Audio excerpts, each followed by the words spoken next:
ฝากถึงเจ้าแฟนๆได้สงสารนี่คือเสียงน้องใหม่ในวงการขอประทานเสียงนั้นบ่สวนฟัง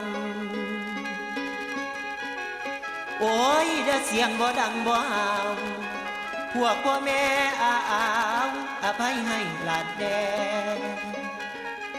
ชื่อว่าเป็นผู้น้อยบ่ทันกาเก่ง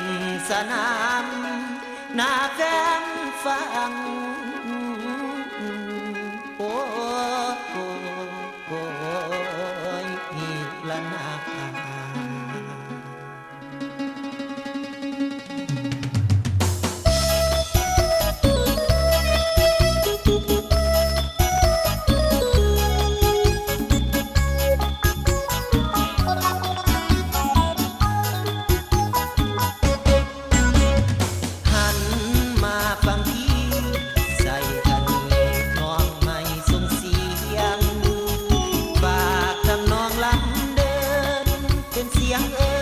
ประกาศสำเนียง